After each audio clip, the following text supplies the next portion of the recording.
오늘 우리에게 주신 하나님의 말씀은 신약성경 마태복음 24장 3절에서 14절까지의 말씀이 되겠습니다. 제가 가진 성경은 신약성경 41면에 기록되어 있습니다. 41면에 기록된 마태복음 24장 3절에서 14절까지의 말씀입니다. 이 기록된 계시의 말씀을 봉독하는 중에 살아계신 하나님의 음성을 모두 다 함께 들으실 수 있기를 바랍니다. 하나님의 말씀입니다. 예수께서 감난산 위에 앉으셨을 때에 제자들이 조용히 와서 이르되 우리에게 이르소서 어느 때에 이런 일이 있겠사오며 또 주의 임하심과 세상 끝에는 무슨 징조가 있사오리이까. 예수께서 대답하여 이르시되 너희가 사람의 미혹을 받지 않도록 주의하라. 많은 사람이 내 이름으로 와서 이르되 나는 그리스도라 하여 많은 사람을 미혹하리라. 난리와 난리 소문을 듣겠으나 너희는 삼가 두려워하지 말라. 이런 일이 있어야 하되 아직 끝은 아니니라. 민족이 민족을 나라가 나라를 대적하여 일어나겠고 곳곳에 기근과 지진이 일어 있으리니 이 모든 것은 재난의 시작이라. 그때 사람들이 너희를 환난에 넘겨주겠으며 너희를 죽이리니 너희가 내 이름 때문에 모든 민족에게서 미움을 받으리라.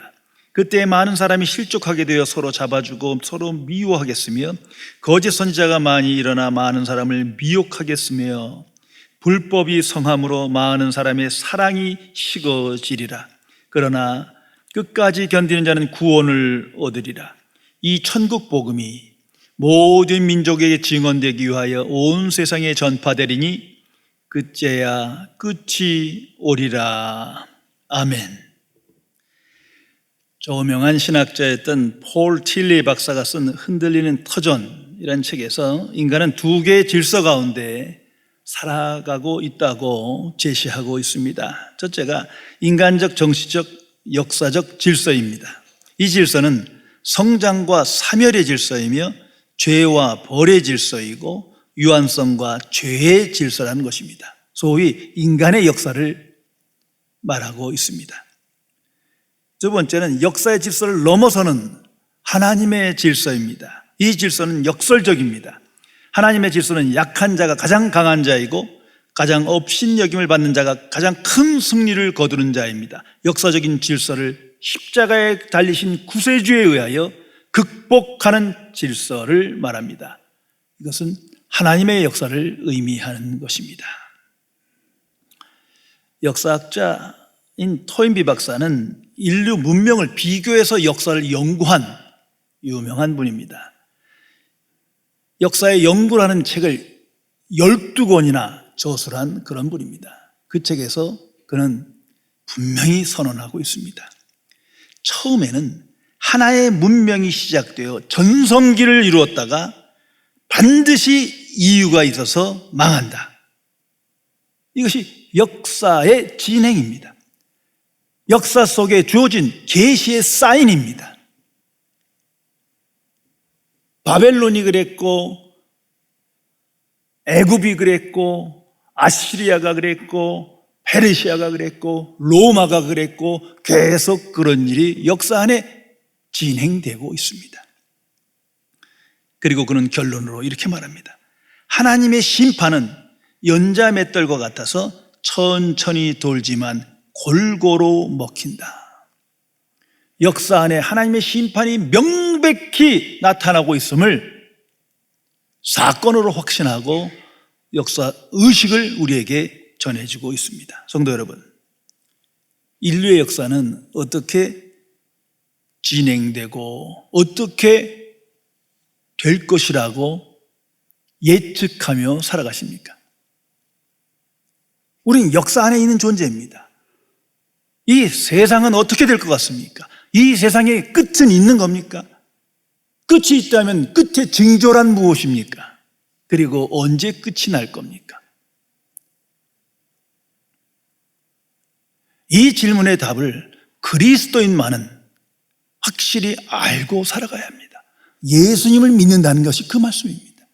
왜냐하면 성경은 명백하게 이 질문의 답을 기록하였고 복음의 선포는 이 질문에 답을 말해주고 있기 때문입니다.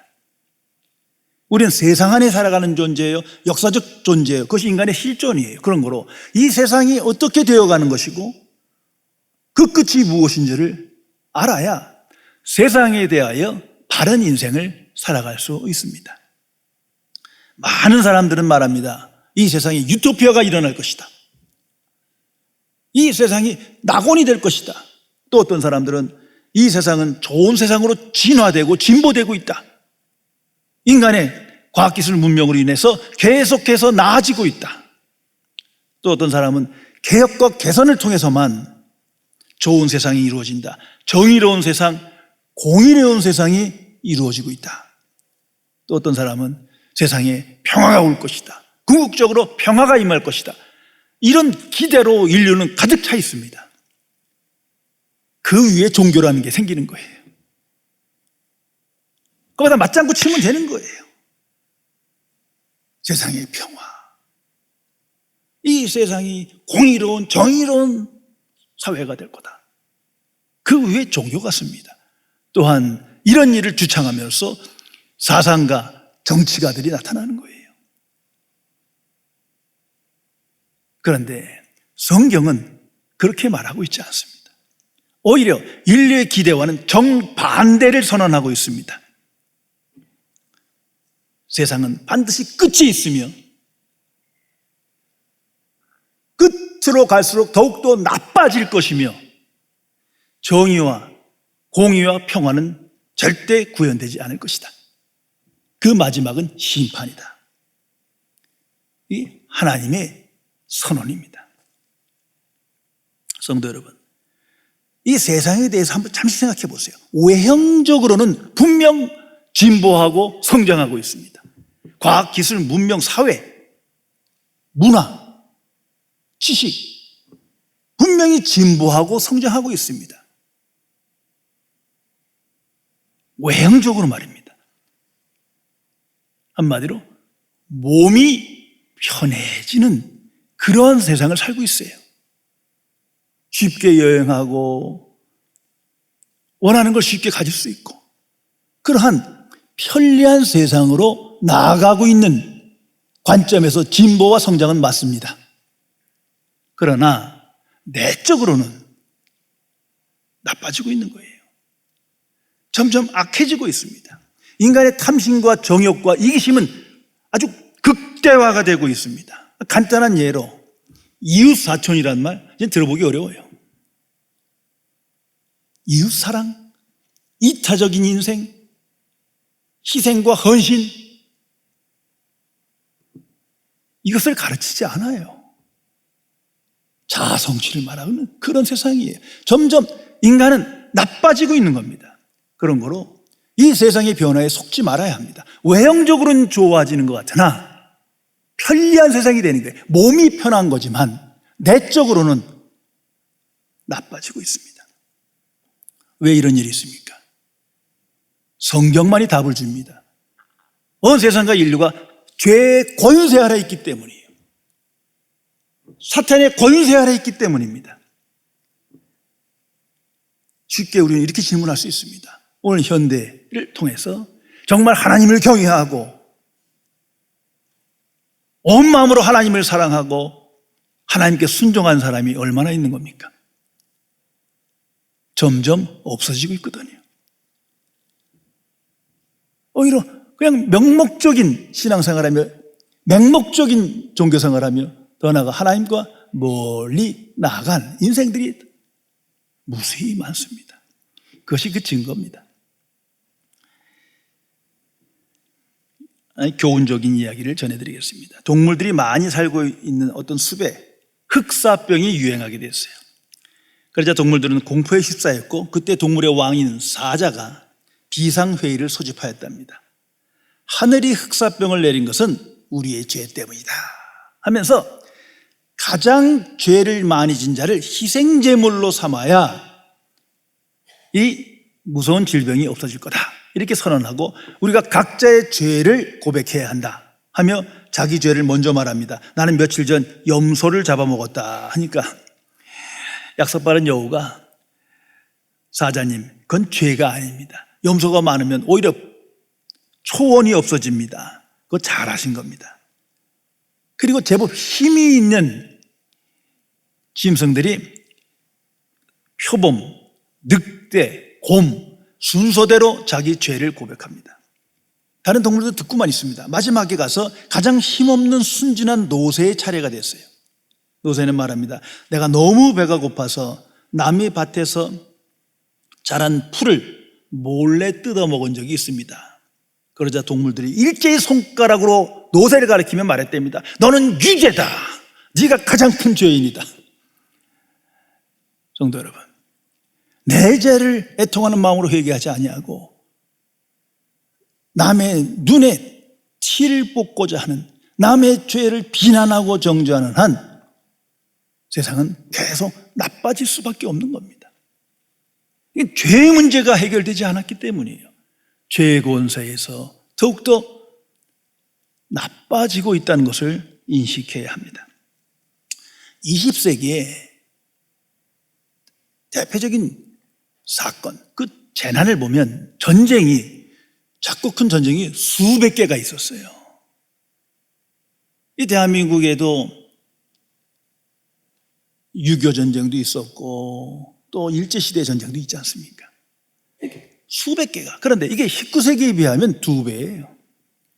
더욱이 수많은 재난과 재해는 더욱더 많았습니다. 그런데 21세기는 그 이상입니다. 이미 우리가 아는 지식사회를 통해서 선언된 바가 많습니다. 대표적인 게 핵전쟁이에요. 유엔을 만들고 전쟁을 멈추자 평화하면서 뒤로는 전부 다 전쟁 무기를 만들어서요. 지구를 수십 번 소멸하고도 남을 핵무기가 있어요. 아차하는 순간 터지는 거예요. 더 나아가 환경재해가 있어요.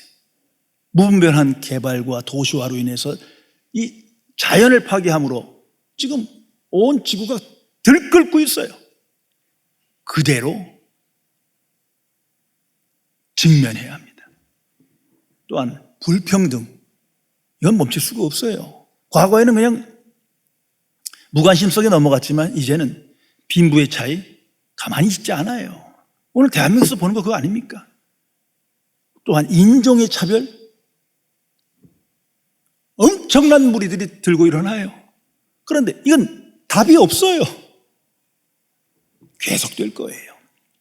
가장 큰 재난은 전염병 확산입니다. 이제야 깨달았어요. 이건 전시 상황이에요. 또 다른 무서운 전쟁이에요. 빌 게이츠는 이렇게까지 말합니다.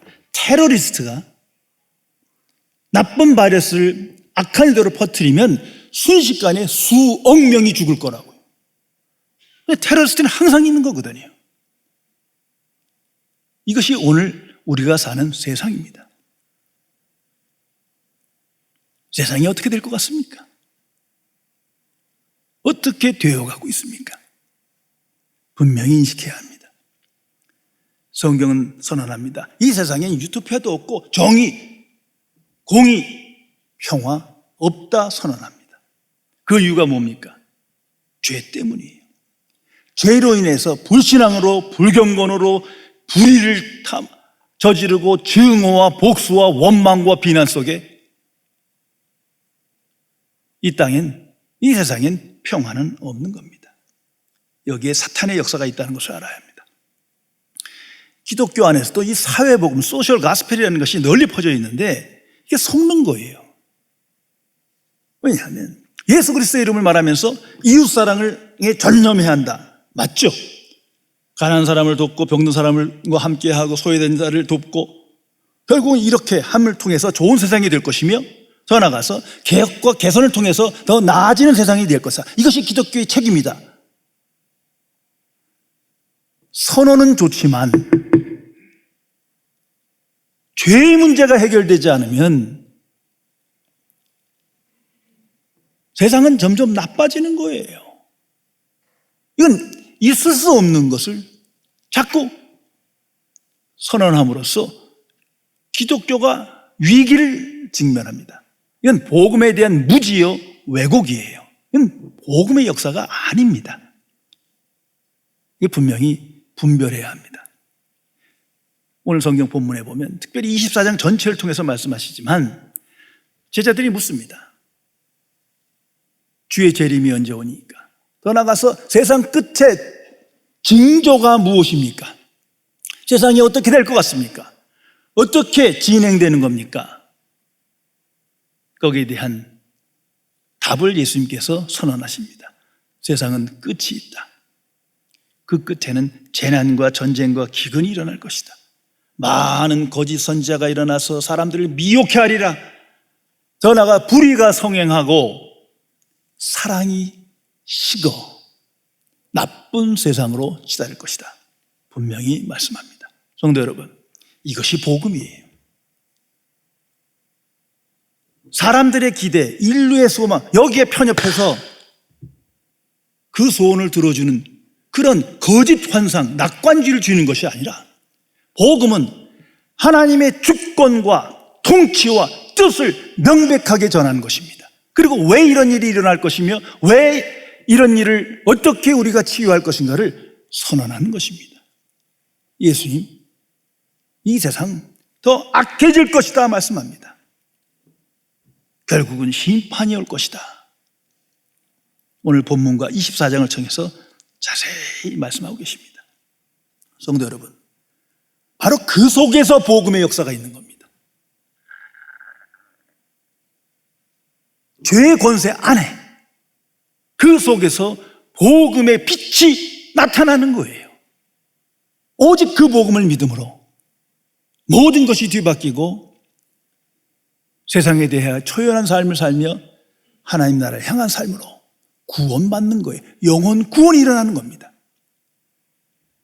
세상에 소속된 자가 천국 시민권이 갖게 되고 심판의 대상이 구원의 수혜자가 됩니다.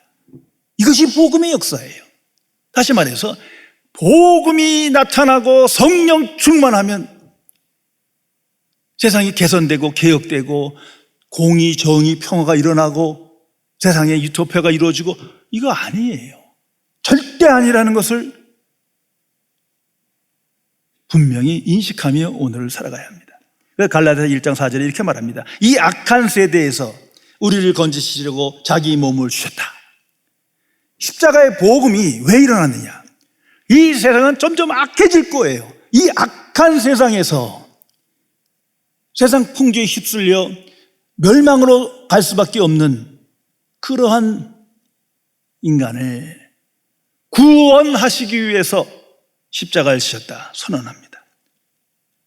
이것이 복음의 역사입니다. 성도 여러분, 인류 역사 안에 하나님의 역사가 개입되었다는 것을 잊어서는 안 됩니다. 성경 전체가 그걸 말해주고 있어요. 십자가의 복음이 그걸 말해주고 있어요. 인류 역사 안에 하나님의 역사가 구체적으로 하나님의 방식으로 개입된 거예요. 만일 하나님께서 개입하시지 않았다면 세상은 벌써 망했을 겁니다. 훨씬 더 나쁜 상황을 직면하고 망해져 갈 수밖에 없는 거예요. 간단한 예로 저나 여러분을 생각해 보세요. 십자가의 복음이 없었다면 우리가 어떻게 복음의 경륜을 알고 하나님을 경외하며 천국을 소망하며 구원의 확신을 가지고 오늘 살아갑니까? 그냥 세상 풍조에 휩쓸려 옛사람의 본성에 끌려서 이기적인 욕망 속에 회개도 하지 아니하고 그대로 살다가 소망 없는 인생으로 끝났을 거예요. 그러나 하나님의 은혜가 복음의 역사에 개입했기에 그 속에서 우리가 구원받은 겁니다.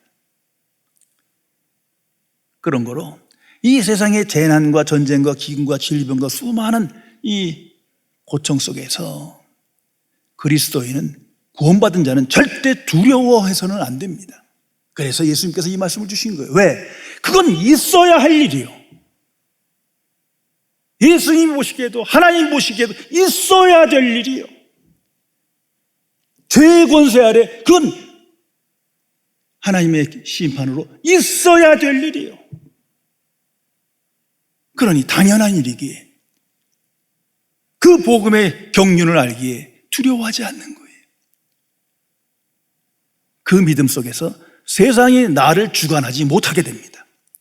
그 믿음이 없다면 세상 풍조에 휩쓸려서 두려운 거죠. 재난과 질병과 이 수많은 사건 속에 낙심과 절망 중에 살아갈 수밖에 없어요. 그러나 이건 있어야 될 일이에요. 하나님의 역사 속에 있어야 될 일인 거예요. 그래서 예수님께서 자세히 있어야 될 일, 당연한 일을 말씀하십니다. 그러기에 그리스도인은 이 세상에 살 때 항상 깨어 기도해야 합니다. 있어야 될 일을 직면하며 살아가는 겁니다. 그런데 주의 나라와 주의 의를 먼저 구하지 못하면, 깨어 기도하지 못하면 어떻게 됩니까? 하나님, 이 재난과 질병과 고통과 시련 다 없애주세요. 번영을 주세요. 정의로운 사회 만들어주세요. 평화롭게 해주세요. 아니, 회개도 안 하는데, 하나님을 거역하는 인류인데, 복음을 받아들이지도 않는데, 이건 복음을 추상화하는 또 다른 죄입니다. 이건 종교생활이에요. 그 기대와 간절함은 그럴듯하지만 하나님의 뜻을 역행하는 거예요. 오히려 거듭난 그리스도인은 이 복음의 역사 속에서 이렇게 기도할 것입니다. 하나님, 뜻대로 하옵소서. 다만 우리를 불쌍히 여겨주옵소서. 그렇지 않습니까? 오늘도 온 인류가 복음을 받아들이지 않고 하나님을 경외하지 않는데 계속 번영과 평화와 공의와 자유와, 이건 한마로 하나님을 우상화하는 거죠. 하나님을 욕되게 하는 일이에요. 이것을 분별해야 합니다. 그리고 이 험악한 세상에서 복음의 증인으로 살아가야 합니다. 구원과 심판의 역사를 보며, 인류의 역사는 사인을 보며, 복음의 끝을 보며, 역사의 종말을 보며 하나님의 뜻을 담대히 전하며 그런 인생을 살아가야 할 것입니다. 오늘 예수님께서 수많은 전쟁과 난리를 대해 말씀하신 다음에 이렇게 말씀하십니다. 이 모든 것은 재난의 시작이라. 끝이 아니라 이제 시작이라는 거예요. 다시 말해서 더 엄청난 재난과 고통과 질병과 전쟁과 불평등이 다가올 것이며, 인간의 탐심과 정욕과 이기심은 극대화될 것이다. 점점 세상은 나빠지고 악해질 것이다 말씀하십니다. 예수님의 마음속엔 이게 모든 게 죄의 권세 때문이에요. 사탄의 역사 가운데 회개하지 않는, 복음의 역사를 받아들이지 않는 불순종한 인간의 삶의 결과일 뿐인 거예요. 그래서 예수님께서 반복적으로 경고하신 말씀이 이겁니다. 거짓 선지자를 조심하라. 미혹하는 자가 많으리라. 정의로운 사회, 평화로운 사회 아니라는데 계속 그런 구호를 외치는 거예요. 더욱이 위험스러운 건 기독교 안에 가짜 목사, 가짜 신학자, 가짜 교인이 자꾸 이런 데 끌려가는 거예요. 예수 믿고 부와 건강을 얻고 번영을 얘기하고, 참으로 무서운 일입니다. 이 미혹에 속지 말아야 합니다. 톨스토이의 재난의 원인이라는 글에 나오는 이야기입니다. 러시아의 어느 시골에서 있었던 일인데, 한 농부가 키우는 닭이 옆집에 가서 알을 낳고 돌아왔어요. 이 농부의 아이가 아침에 그 알을 가지러 갔는데 없어요. 근데 마침 옆집 아이가 우리 집 닭이 알을 2개나 낳네 하고 하는 얘기를 듣고 가서 사정을 말했어요. 우리 집 닭이 너희 집에 가서 낳은 거니까 그거 다오. 안 주는 거예요. 싸웠어요.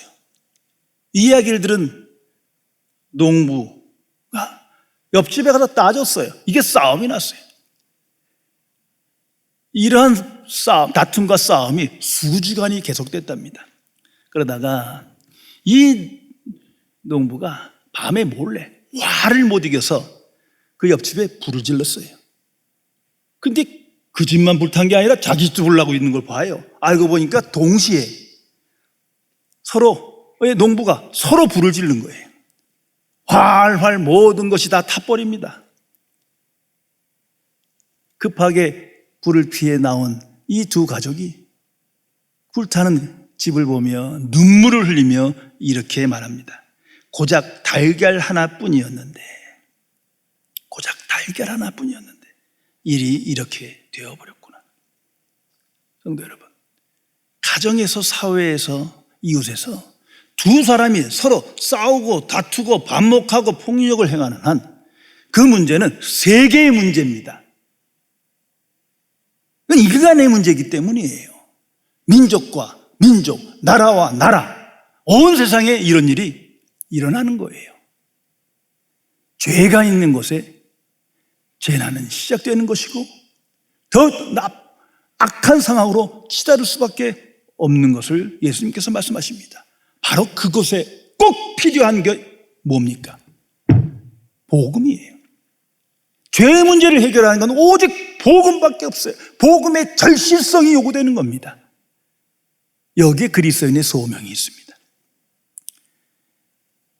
인류는 언제 세상이 끝납니까? 또는 이런 재난이 언제 멈춥니까? 계속 묻습니다. 예수님께서 답해 주십니다. 오늘 본문을 통해서 신약 성경 전체를 통해서 말씀하십니다. 내가 다시 오리라. 예수님의 재림으로 모든 것이 끝날 것입니다. 성도 여러분, 나는 매일매일 예수님의 재림을 믿고 기대하며 오늘을 살아가십니까? 복음의 완성은 예수님의 재림입니다. 이 땅에 오셨고 다시 오시리라 약속하셨습니다. 그 성경에 나타난 초대교회의 신앙 고백은 이거 하나예요. 마라나타, 주여 오시옵소서. 왜? 너무나 힘든 세상이었어요. 핍박이 많은 그런 시대에 살았어요. 그래서 세상에 소망을 두지 않았어요. 천국에 소망을 두며 그들은 함께 기도하며 갈망했습니다. 주여 오시옵소서. 그러나 오늘 이 시대는 어떻습니까? 아예 볼 수가 없어요. 주님이 오시는 그날을 고대하는 사람을 보기 참 어렵습니다. 그만큼 세속화된 거예요. 하나님 나라를 갈망하지 않기 때문입니다. 역사에는 두 세계, 세상과 하나님 나라가 항상 공존하는 겁니다. 그 속에 우리가 살아갑니다. 그러나 주가 오시는 그때에 모든 것이 끝납니다. 구원과 심판이 일어납니다. 최종 판결이 나타나는 겁니다. 성도 여러분, 이것이 십자가의 복음입니다. 십자가 위에서 예수님께서 온 인류의 죄를 대속하시고 하나님의 진노를 짊어지시고 죽으십니다. 심판이에요. 동시에 그 속에서 구원의 역사, 은혜의 역사가 나타납니다. 구원과 심판이 동시적으로 일어나는 하나님의 계시적 사건인 겁니다. 역사를 통해서 표적으로, 사인으로 계속 작게 크게 보이고 있습니다. 이제 예수님께서 오실 때 모든 것이 완성될 것입니다. 주의 뜻대로 될 것입니다. 그 십자가의 복음을 믿음으로 천국 들어가는 거예요. 그래서 구원받은 하나님의 자녀는 하나님 나라를 갈망합니다. 하나님 나라가 임하는 거예요. 하나님 나라의 완성과 함께 세상은 소멸할 것입니다. 그래서 세상을 이기고 나를 이기는 능력은 오직 십자가의 복음이요, 천국 복음이에요. 내 마음이, 내 중심이 천국을 향해 있을 때 세상을 이기고 나를 이기며 주만을 따르는 삶을 살아가게 되는 것입니다. 많은 사람들이 묻습니다. 주가 언제 오십니까? 때와 시기가 언제입니까? 분명히 성경을 통해서 주님은 답하셨습니다. 너의 소관이 아니다. 나도 알지 못한다. 그건 하나님의 주권이다. 성도 여러분, 때와 시기에 관심 갖지 마세요. 불신앙으로 치닫고 맞습니다. 그러나 우리의 관심은 어디에 있어야 합니까? 예수님의 말씀대로 사건에 있어야 되는 거예요. 세상에 사건들이 있어야 되는 거예요. 수많은 전쟁과 난리와 재난이 있을 것이다. 이 사건에 있어야 되는 거예요. 왜 이 사건이 있어야 하며 이 사건이 주는 메시지가 무엇이며 이 안에서 하나님의 뜻을 분별하는 것입니다. 왜? 우린 복음의 역사 안에 있기 때문이에요. 그래서 이 24장 저 넘어 37절에 가서 예수님께서 말씀하십니다. 노아의 때와 같이 인자의 임함도 그러하리라. 예수님의 재림이 노아의 시대처럼 올 거라는 거예요. 노아의 시대 때 홍수가 있으리라 하지만 다 먹고 놀았어요. 그러나 말씀대로 이루어졌습니다. 예수님이 초림으로 오실 때 메시아를 갈망하는 건 추상적인 거고 다 먹고 마시고 놀았어요. 그러나 말구 위에 하나님의 방식으로 하나님이 이 땅에 오셨습니다. 이와 같이 호련히 갑자기 하나님의 시간에 하나님의 방식으로 예수님은 다시 오실 것입니다. 여기에 그리스도인의 믿음, 구원에 이르는 믿음이 있는 겁니다. 성도 여러분, 하나님은 전지전능하신 하나님이십니다. 그렇다면 하나님께 지혜가 없고 능력이 없어서 세상에 재난과 전쟁과 기근과 질병과 시련들이 있는 게 아닙니다. 이거 확실히 해야 합니다. 전지전능하신 하나님의 뜻대로 되어지는 것을 역사의식을 가지고 복음의 사람으로 분명히 인식하며 있어야 될 것이 있는 것으로 받아들이며 오늘을 살아가야 합니다. 고통과 고난 속에서만 복음은 강하게 역사합니다. 다시 말하면 죄가 있는 곳에 복음이 역사하는 거예요. 죄가 있는 곳에 은혜가 더하는 거예요. 고통과 고난이 없이는 인간은 회개하지도 않고 생각의 변화를 갖지도 않고 내세에 관심도 없고 하나님을 소망하지 않습니다. 오직 고통과 역경 속에서, 시련 속에서 복음이 내게 들어오는 겁니다. 이 죄 가운데, 죄의 건세 가운데 복음의 역사가 오늘도 왕성하게 강력하게 일어나고 있다는 것을 우리의 삶 속에서, 역사 안에서 확증하며 오늘을 살아가야 합니다. 인류의 역사는 곧 결국 하나님의 뜻대로 될 것입니다. 복음의 역사로 될 것입니다. 구원과 심판이 완성될 것입니다. 온 인류는 최후의 심판대 앞에 판단받아야 하며 복음적 판단 속에 지옥과 천국으로 가야 할 운명입니다. 그래서 그리스도인은 이 땅에서 천국을 갈망하며 복음에 순종하며 복음의 증인으로 오늘을 살아갑니다. 특별히 이 험악한 세상에 살지만 항상 감사하며 기뻐합니다. 왜? 복음의 비밀을 알았기 때문에. 복음의 역사를 알았어요. 하나님의 경륜을 알았어요. 세상의 끝을 알았어요. 나의 마지막을 알았어요. 성령의 역사 가운데 복음의 사람으로 오늘 살기에 이 놀라운 은혜의 비밀, 복음의 비밀을 깨닫게 하시고 알게 하신 하나님께 감사하며 오늘을 살아갑니다. 그리고 이 복음을 언제 어디서나 증거하며 구원의 역사, 회개의 역사, 믿음의 역사가 일어나기를 갈망하며 하나님께 영광 돌리는 삶을 살아가게 되는 것입니다. 기도하시겠습니다.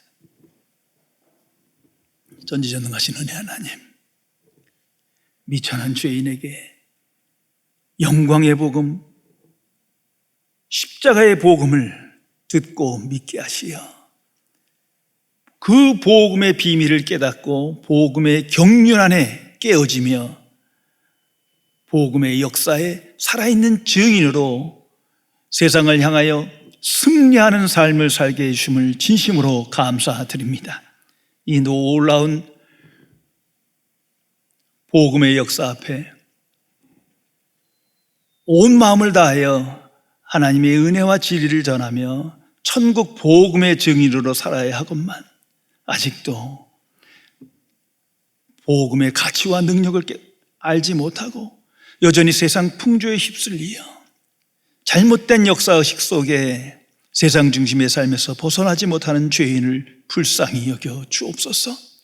이 어두운 악한 세상에서 구원하시는 살아계신 그리스도를 바라보며 그리스도의 마음과 생각을 본받는 자로, 세상의 징조를 알며 역사의 끝을 아는 자로, 복음의 역사의 증인으로 하나님께 영광 돌리는 삶을 살아갈 수 있도록 지켜 주옵소서.